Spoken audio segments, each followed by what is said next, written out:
செய்யறதுக்கு வந்து முதல்ல வந்து டிபெண்டன்ட் வேரியபிள் வந்து மினிட்ஸ், இண்டிபெண்டன்ட் வேரியபிள் வந்து யூனிட்ஸ். அனோவா செய்யறதுக்கு அனாலிசிஸ்ல போய் ரிக்ரெஷன் என்ற ஆப்ஷன்ல போய் லீனியருக்கு போனா இதுல வந்து முதல்ல வந்து டிபெண்டன்ட் வேரியபிள் வந்து மினிட்ஸ் அதை செலக்ட் பண்ணணும். அடுத்தது இண்டிபெண்டன்ட் வேரியபிள் வந்து யூனிட்ஸ் அதை செலக்ட் பண்ணிட்டு பிறகு வந்து நாங்கள் ரெசிடுவல் அனாலிசிஸ் செய்யறதுக்காக ஸ்டாண்டர்டைஸ் ரெசிடுவல் இருக்குல்ல, ஸ்டாண்டர்டைஸ் ரெசிடுவலும் செலக்ட் பண்ணணும். அடுத்தது வந்து கண்டினியூ கொடுத்துட்டு அடுத்தது வந்து பிளாட்ஸில் வந்து ரெசிடுவல் பிளாட் செய்யறதுக்காண்டி ஸ்டாண்டர்டைஸ் ரெசிடுவலை வந்து பை வேல்யூலையும் டிபெண்டன்ட் வேரியபிள் அல்லது இண்டிபெண்டன்ட் வேரியபிளை வந்து எக்ஸ்லையும் கொடுத்து அதையும் நார்மாலிட்டி பிளாட்டும் நார்மாலிட்டி அசம்ஷனையும் செக் பண்ணுறதுக்காண்டி நார்மாலிட்டி பிளாட்டும் செலக்ட் பண்ணுறேன். கண்டினியூ கொடுத்துட்டு அடுத்தது வந்து ஓகே கொடுத்தா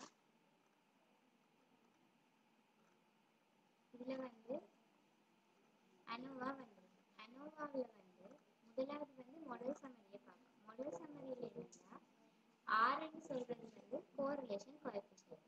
கோரிலேஷன் கோஎஃபிஷியன்ட் என்னன்னா நாங்கள் முந்தி பார்த்தா சிம்பிள் ஆர், அது வந்து இந்த ரிலேஷன்ஷிப் வந்து எவ்வளவு ஸ்ட்ராங் என்றதை காட்டுது. இப்போ இங்கே வந்து 0.994, அப்போ வந்து ஒரு குட் ரிலேஷன்ஷிப் வந்து இருக்குன்னு சொல்லலாம். ஆர் ஸ்கொயர் வந்து கோஎஃபிஷியன்ட் ஆஃப் டிட்டர்மினேஷன், அதாவது வந்து எந்த எக்ஸ் வேரியபிளால எவ்வளவு வேரியேஷன் வந்து வைடு வேரியேஷன் எக்ஸ்பிளைன் பண்ணப்படுதுன்றது தான் இது.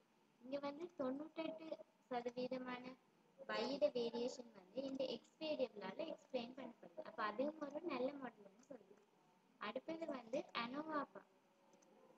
அனோவாவில் என்னன்னா இப்போ வந்து அனோவாவில் நாங்கள் டெஸ்ட் பண்றது வந்து ஒரு ரிக்ரெஷன் இருக்கா இல்லையான்னு. அப்ப அந்த ஹைபோதீசிஸ் வந்து H0 வந்து there is no regression, H1 வந்து there is a regression. இதுல வந்து நான் வந்து அதை டெஸ்ட் பண்றதுக்கு வந்து எஃப் டெஸ்ட் பார்த்தேன். எஃப் டெஸ்ட்ல வந்து இதுல சிக்னிஃபிகன்ட் வேல்யூ வந்து 0.00 வந்து இது நாங்க வந்து நார்மலா 0.05 வீதத்துல டெஸ்ட் பண்ணுது. அப்ப அந்த 0.05 வேல்யூவை விட இந்த வேல்யூ சின்னனா இருக்க வந்து எங்க டெஸ்ட் வந்து சிக்னிஃபிகன்ட்னு சொல்லலாம். டெஸ்ட் வந்து சிக்னிஃபிகன்ட்னா we reject H0 ன்னு சொல்லலாம். we reject H0 னா there is no regression எடுத்து ரிஜெக்ட் பண்றோம். அப்ப வந்து there is a regression. அப்ப வந்து நான் வந்து லீனியர் மாடலை ஃபிட் பண்ணது வந்து ஒரு சரி என்று சொல்லலாம். அடுத்தது வந்து டேபிள் காட்டுறது வந்து கோஎஃபிஷியன்ட்ஸ். கோஎஃபிஷியன்ட்ஸ் என்னன்னா கோஎஃபிஷியன்ட்ஸ்ல வந்து இதுல வந்து கன்ஸ்டன்ட் வந்து பீட்டா நாட் வேல்யூ வந்து 4.162. அடுத்தது வந்து யூனிட்ஸ் தந்திருக்கிறது வந்து எங்களோட ஸ்லோப், அதாவது வந்து பீட்டா வந்து அது வந்து 15.5. அதுக்கு வந்து தனித்தனிய த்ரீ டெஸ்ட் பாவிச்சிருக்கு. அதாவது வந்து இதுக்கு கன்ஸ்டன்ட் வந்து பீட்டா நாட் ஹைபோதீசிஸ் என்னன்னா H0 வந்து beta naught equal to 0, H1 வந்து beta naught not equal to 0. அப்போ பீட்டா நாட் இங்க வந்து டி டெஸ்ட் பார்த்தோம். டி டெஸ்ட் வந்து சிக்னிஃபிகன்ட் வேல்யூ வந்து 0.05 விட கூட வருது. அப்ப இது வந்து இன்சிக்னிஃபிகன்ட் டெஸ்ட்.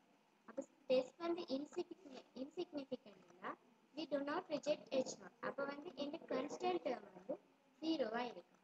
அடுத்தது வந்து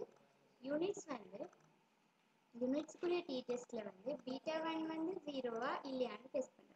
அதுக்கு சிக்னிஃபிகன்ட் வந்து 0.05 விட சின்னனா இருக்கு. அப்ப இந்த டெஸ்ட் வந்து சிக்னிஃபிகன்ட். அப்ப we reject H0.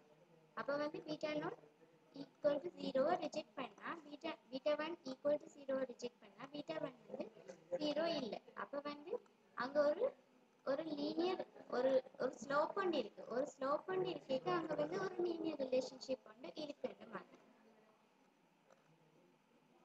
அடுத்தது வந்து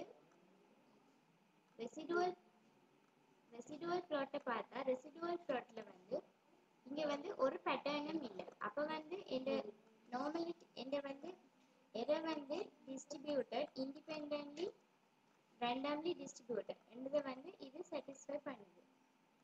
அடுத்தது வந்து நார்மலிட்டி பிளாட்டை பார்த்தா அங்க ஒரு இந்த லீனியர் லைனோட இது வந்து அவ்வளவா பொருந்தே இல்லை. அப்ப நார்மலிட்டி அசம்ஷன்ஸ் வந்து அவ்வளவா சாட்டிஸ்ஃபை பண்ணப்படலைன்னு சொல்லலாம்.